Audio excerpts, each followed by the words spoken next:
their act was hypocrisy because it was concealment of their own more liberal conviction and an open profession of still adhering to a narrow Pharisaic view. It was a practical denial of their better spiritual insight. So that's kind of the angle that was going there. Barnabas now was carried away with this as well. Barnabas was Paul's right-hand man, and as you mentioned, he should have known better than anyone else present, probably. But to me, this shows the power of setting an example. If you are in a position of respect or authority in your fellowship or really in any situation, everyone looked up to Peter, and he was probably the only man besides Paul that could get even Barnabas to question what he clearly already knew, which was that there was no longer a distinction between Jews and Gentiles in this way. So we must recognize if we are in a position like Peter's, that we have a great responsibility to be brave in the face of confrontation of this type, especially regarding the truth of the gospel. Very good points all the way around. See, verse 14. But when I saw that their conduct was not in step with the truth of the gospel, I said to Cephas before them all, if you, though a Jew, live like a Gentile and not like a Jew, how can you force the Gentiles to live like Jews? So here again we see Paul doing a few things. And it's interesting, this isn't my notes, but the thought occurred to me. It's very interesting. Here we see Paul, who describes himself as a Pharisee of the Pharisees, in Philippians, pertaining to zeal blameless, and just a real keeper of the law. He says that's all. Here's Peter, who was this poor fisherman who, nobody would have regarded as somebody who would keep the law. Here he is. The roles are totally reversed. It's just one of God's many interesting things. Here again, we see Paul doing a few things, as I said. Firstly, he is bringing forward some biological ideas to the fore, interestingly enough. He's elaborating on verses 11 through 13 that he stood against them and forcing them. He stood against them and forcing them to become Jews. That is, making the Gentiles live like Jews. Another thing is he is, of course, pointing to the cultural busting power of the gospel.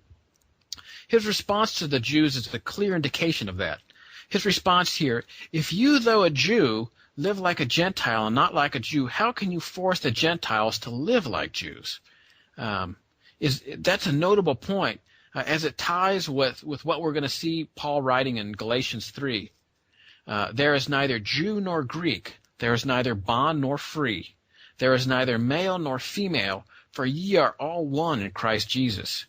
And yet there appears to be sort of another layer that we can bring to glean here from Paul, and that is his speech tends to portray a number of things that mature believers of the gospel should emulate. And right here we see this is one of them.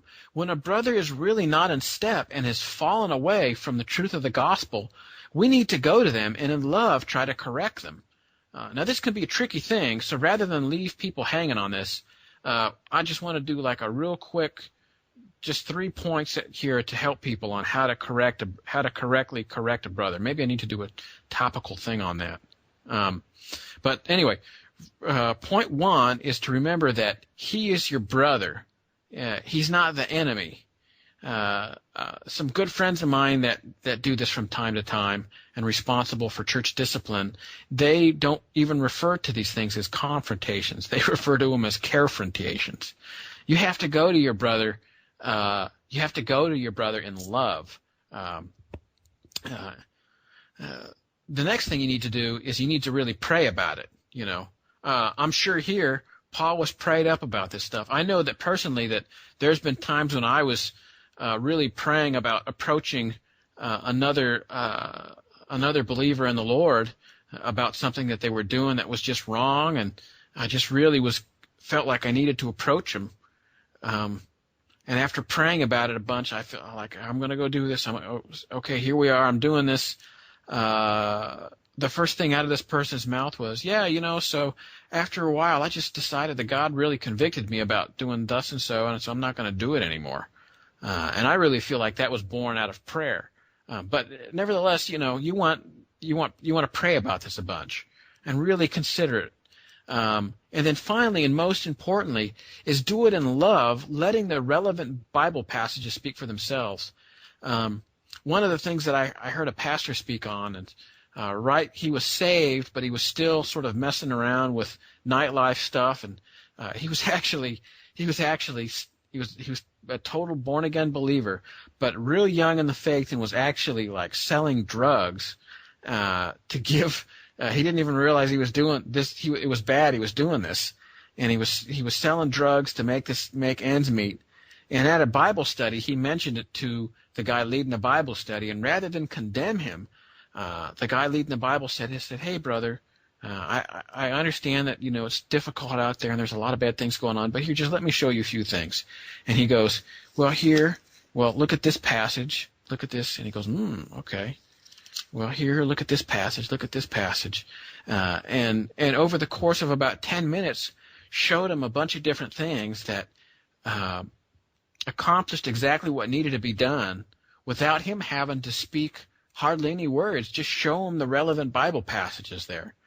And though Paul frequently corrects others, both in the Gospels, and I'm sure probably if you were just wandering around with him, we see evidence of these three basic points throughout his writings.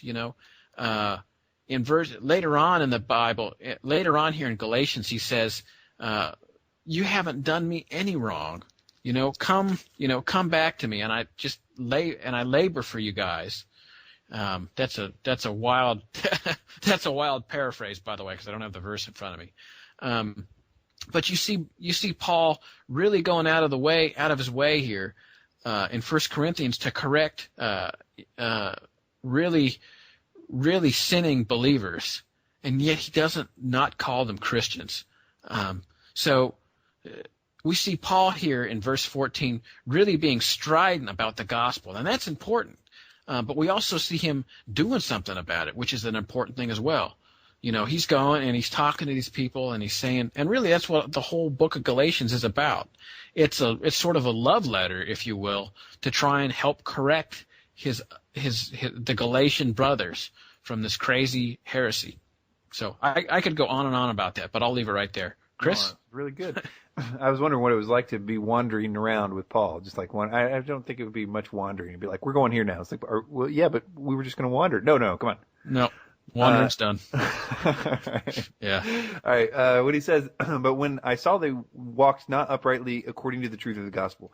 This was really actually about the gospel. And it seems this a small thing, but if it was carried out to its logical conclusion, it would mean that it was a different gospel. And so Paul was right to, as soon as this was brought to his attention, I mean, I can't imagine like Paul, like him and hawing about this, but but he hears it's happening. He boldly calls Peter out in front of everyone, including these certain men from Jerusalem. And Paul's point is a good one. Peter, you're not living in strict obedience to the law. So are you essentially telling the Gentiles here to practice what you no longer need to do? David Guzik has a nice little paragraph on this one too. It says, imagine the scene. They'd all been having a good time until Paul spoils the party. He probably wasn't shouting, but he did speak with firmness in his voice. And he tells everyone that Peter doesn't live under the law of Moses. These certain men from James look amazed. Their jaws drop. What? Peter, the most prominent of all the apostles? Peter doesn't live under the law of Moses? Peter eats with Gentiles? As for Peter, his face gets red, his heart beats faster, and he just feels sick to his stomach. Everyone else just feels awkward and wishes the whole problem would just go away. Interesting way to put that. Yeah, I thought so too. Yeah. Let's see, verse 15. We ourselves are Jews by birth and not Gentile sinners.